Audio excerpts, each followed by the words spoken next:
Okay, so what I want to have a look at here quickly is the concept of grouping data in statistics. And the reason I use this concept is when I have a large range of scores. So if we go back the other day, we're looking at Shane Watson's batting statistics, and I presented a frequency distribution table that looked like this, and it's quite extensive. It goes from scores of 0 through to scores of 126. Now, I was actually trying to calculate mean, mode, median the other day, so I wanted every score really accurately. Another way I could present this data is to throw it in what I would call classes, and so to organise the data instead into groups. And so my groups would have to be the same width of interval. So what I've done here, as you can see down the side, I've already done a bit of counting, is I've decided I'm going to divide my scores up into ones like this. I'm going to take all the scores that are less than 20, all the scores from 0 to 19. So that's an interval width of actually having 20 scores in there when you include the 0. So then I'll take for my next class all the scores from 20 to 39, and so on, keeping them all including 20 scores in the data.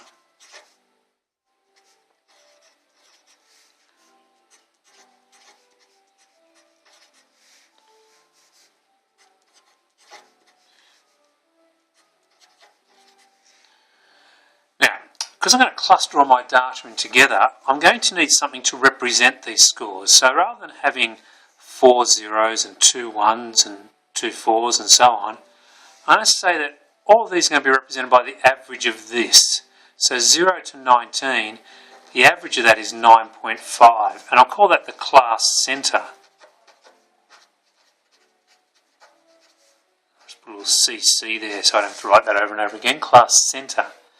And so the class centre is simply add these two up and divide by 2. Add these two up and divide by 2 gives me 29.5.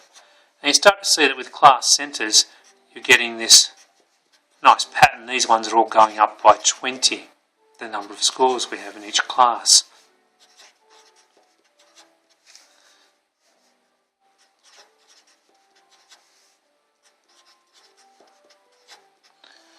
So then what happens is that each score from 0 to 19 is going to be considered to be 9.5.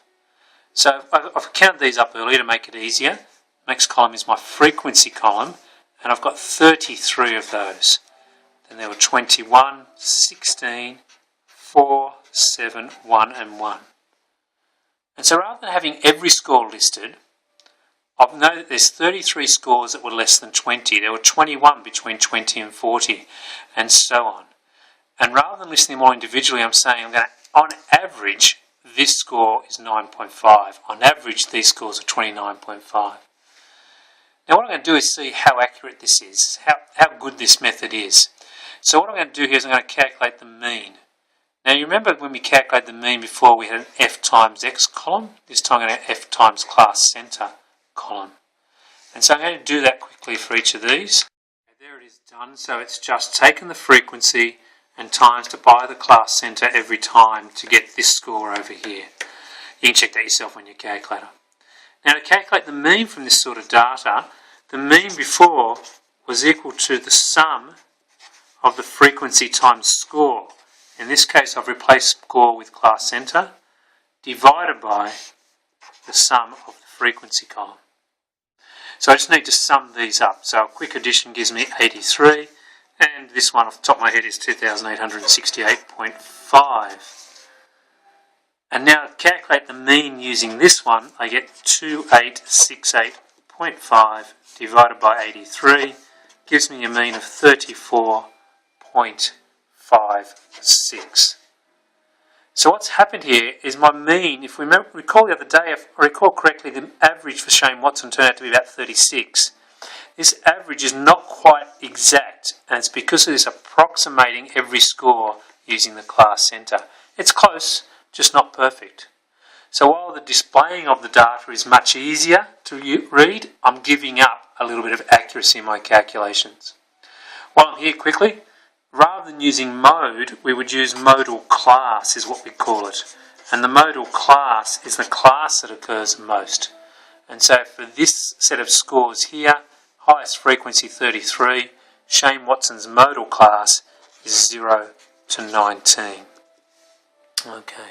If I want to calculate the median, I'll have to do it using the class centre. So I'd have to go with these 83 scores. So it's the 41.5 is half of that is the middle, which means I'm looking for the 42nd score. So I'd say there's 33 scores here. The 42nd score is one of these ones in here. That gives me 29.5. So my median using the class centre is 29.5. That one's still pretty close, if I recall correctly, to the actual median. So that's group data, really useful when you've got a huge spread of scores out. What I want you to do now